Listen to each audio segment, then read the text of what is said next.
The Story of Frithiof by Annie Klingensmith. In the Northland amongst the mountains lived Hilding, a vassal of King Bele. With him lived Ingeborg, the daughter of the king, and Frithiof, the son of Thorstein Vikingson. Thorstein Vikingson was King Bele's best friend and bravest warrior. The people of the Northland had many enemies who came in ships. They burned the houses and the harvests, killed the men, and carried the women and children away as captives. King Bele and Thorstein Vikingson were always fighting battles with them on the land or driving them across the sea to their own country. So Frithiof and Ingeborg were sent away into the mountains to live with old Hilding, where they would be safe. All day long the two children wandered through the forest. Frithiof held little Ingeborg's hand and led her along the rough paths. As they sat on the ground close beside the tiny brook, they heard the soft, sweet notes of the water pixies' wonderful music. In the waterfalls the stromkarls sang, and sometimes underground they could hear the hill trolls praying to Odin to give them souls. Sometimes they found beautiful grassy places where grew the fair white flower called Baldur's Brow, in memory of the gentle god. So the days passed quickly. Frithiof grew straight and strong and tall in the mountain air. No maiden was so fair as Ingeborg. Even Sif's magic golden hair was not more beautiful than Ingeborg's as it fell over her rosy cheeks and her soft white neck. So brave and strong was Frithiof that he slew a bear and laid the great beast at Ingeborg's feet. On winter evenings they sat by the fire and heard the little elves of the hearthstone who teach the wind how to sing in the chimney. While Ingeborg embroidered with gold and silver thread, Frithiof read noble sagas of the gods and their chosen heroes. But King Bele and Thorstein grew old and feared to die of old age and not enter Valhalla. So Frithiof and the king's two sons, Helge and Halfdan, were called to the house of the king. There stood the two silver-haired heroes, King Bele and Thorstein, leaning upon their swords. Many words of wisdom they spoke to the young men who were to take their place.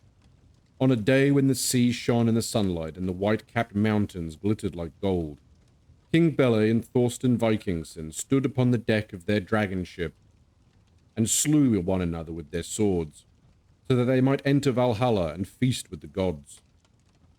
Then Frithiof and the two sons of the king buried the dragon ship close by the waves, as the dead heroes had commanded. Helge and Halfdan became kings of the Northland, and Frithiof went to his father's house. There he found many treasures. One was a sword with a hilt of beaten gold. On the blade were magic runes. In times of peace the runes were dull, but in battle they glowed like fire. No man might meet this sword and live. Another treasure was a golden arm ring. The ring had once been stolen by a pirate. He carried it away to his own country, and there, when he grew old, he had himself and his comrades buried alive with his dragon ship in a great tomb. King Bele and Thorstein followed him and looked into the tomb. There they saw the dragon ship with the sails set for sailing and the spirit of the dead pirate on board. Thorstein entered and fought with the spirit and took away the arm ring. The greatest treasure of all was the dragon ship Elida. The prow was a dragon's head with golden jaws, and the stern was a dragon's tail with silver scales. The dragon's wings were the sails. The ship could sail so fast that the swiftest bird was left behind. A long time before, one of Frithiof's ancestors had befriended a sea god. As he came to shore, he saw the wreck of a ship. On it sat an old man with seam-grey hair and foam-white beard. The Viking took the old man home, but at bedtime he set sail on the wreck, saying that he had 100 miles to sail that night. Before he went, he told the Viking to look on the seashore the next morning for a gift of thanks. At dawn the next day, the Viking stood upon the shore and looked seaward. There he beheld Elida sailing straight towards land with no one on board. These three treasures had belonged to Frithiof's family longer than any man could remember, and they were famous throughout the land. Frithiof made a banquet for Helge and Halfdan and Ingeborg, and he sat at the table beside Ingeborg. They spoke together of the time when they were children. Almost they forgot that Frithiof was a man's full head taller than King Helge, and that Ingeborg was no longer a little maiden. When the feast was over and Ingeborg went, she seemed to take the sunshine with her. Then Frithiof longed so much for his old playmate that he went to King Helge and asked to have her as his wife. But King Helge forgot the wish of his father. He answered Frithiof in scorn and said that his sister would be given to no man but a king. Frithiof replied not a word, but he drew his magic sword with the flaming runes upon the blade, and with a single blow he cut King Helge's golden shield where it hung on a tree. Then he turned and went to his own house. After a time, King Ring, the ruler of a country across the sea, sent messengers back to ask for Ingeborg. The messengers brought gifts of gold, and with them came many skulls and golden harps.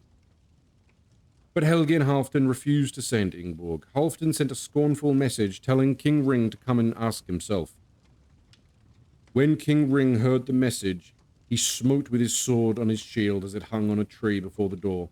All his vassals were called together, and they set out in their dragon ships to make war on Helge and Halfdan. The two kings sent old Halding to ask Frithiof to help them against King Ring, but Frithiof replied that they had dishonored him and that he would no longer be their friend. Ingeborg was sent to live in Baldur's temple so that she might be safe. There Frithiof found her and begged her to go away with him, saying that he would defend her with his sword until he fell dead in battle. But Ingeborg would not go. Then Frithiof went to King Helge and offered to be his friend, if he would allow Ingeborg to be his wife. 1,000 warriors who heard him beat their applause upon their shields with their swords, but Helge would not listen. He said that if Frithiof wished to be his vassal, he must go away to a distant land and collect tribute from Jarl Argen, who had refused to pay. Frithiof hurried to Baldur's temple and again begged Ingeborg to go away with him. The dragon ship Illida waited with her red sails set, but Ingeborg would not go. She told Frithiof to be patient and to go and collect the tribute, as was his duty. Then Frithiof gave her the golden arm ring left to him by his father, and went away alone. But King Helge stood upon the shore and prayed the storm fiends to send a tempest. Soon the wind began to blow, and Leda leapt from wave to wave like a living thing. Frithiof climbed upon a mast and looked out upon the water. There he saw the storm fiends. One rode upon a whale and was like a white bear, and the other was like an eagle. Frithiof called to Leda, and she turned and smote the whale so that it died, and the white bear was drowned. With his magic sword, Frithiof slew the eagle, and the storm ended. Soon they came in sight of the island where Jarl Argen lived. His house stood upon the shore, and a watchman paced up and down the sands. Jarl Argen and his vassals feasted within. When the watchman called that a ship was landing, Jarl Argen looked out.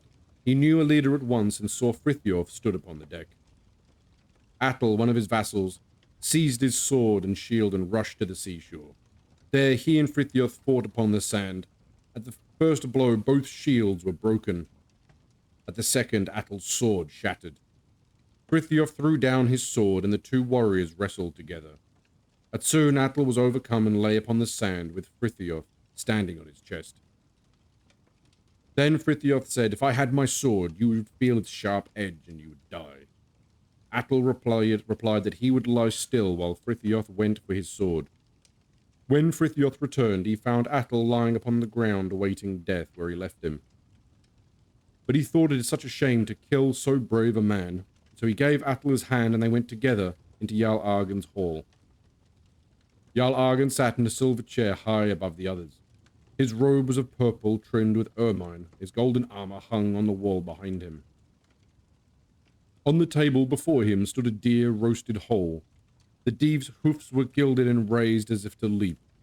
Before the Jarl stood skalds and harpers who sang of the deeds of the heroes.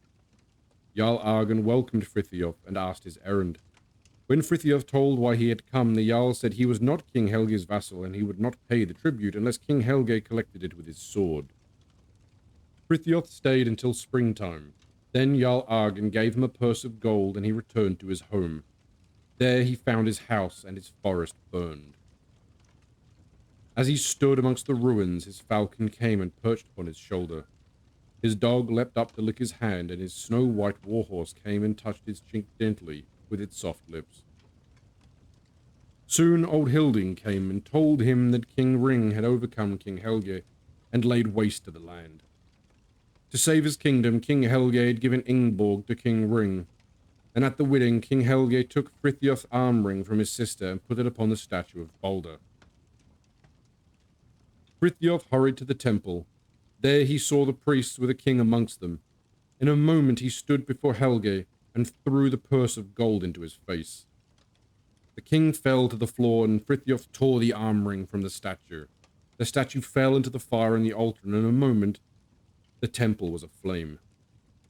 Frithiof sailed away in a leader once more, Helge following him with 10 ships. But the ships sank. Frithiof's friend had filled them full of holes. King Helge swam to shore, where he seized his bow to shoot an arrow at Frithiof, who stood upon the deck of his ship and laughed. Helge drew the bow with such strength that it snapped, and Frithiof sailed away. For 3 years he sailed the seas.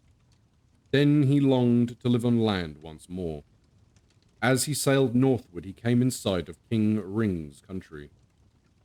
It was just at Yuletide, and King Ring sat in his hall feasting with his vassals, when an old man wrapped in a bearskin entered softly and took a seat near the door. The guests whispered together and looked at the old man with a smile. At that he grabbed one of them and shook them until they were all quiet. King Ring demanded his name, and the stranger sprang from his seat and threw off the bearskin. And there stood Frithiof, dressed in velvet as blue as the sky, with a silver belt around his waist. His long golden hair fell in waves over his broad shoulders. The king swore by the hammer of Thor to overcome Frithiof in a fight. But Frithiof just laughed and threw his sword upon the table with a clang. Every warrior at the board sprang up and swore to protect the noble Frithiof's life. King Ring could not help himself, and so he invited Frithiof to stay and feast with them. Ingeborg brought him food with her own hands, and all night long they sang and they feasted. So Frithiof stayed, and King Ring grew to love him as a son. Soon King Ring was slain, and his little son became king of the land. All the vessels begged Frithiof to stay and rule the kingdom until the boy grew of age. But Frithiof went northward to his own land, to make atonement for the burning of Balder's temple. As he came near the place, he saw that a phantom temple, like the one that had been burned, standing. At the door stood Skuld, pointing to a shadowy temple far more beautiful than the old one. Frithiof knew that the gods meant him to build another, grander temple. This he did. The new temple was so beautiful that it was like the halls of Valhalla. When it was finished, Frithiof entered and heard the songs of the white-robed Valers, and his heart grew soft. Then an old priest told him that the gods loved such gifts as he had given, but they loved better a forgiving spirit. And Frithiof heard with reverence the wise words of the aged man, and forgave King Helge, who was now dead. Then he went to Halfdan and offered his hand in friendship, and the young king welcomed him as a brother. As they spoke together, Ingeborg entered, and Frithiof asked once more to have her for his wife, and King Halfdan gave her gladly. Frithiof built another house where his old one had stood, and Ingeborg came into it bringing the sunshine with her. Then Frithiof was as happy with his old playmate as he had been in the days when he took the little maiden by the hand and led her over the rough places.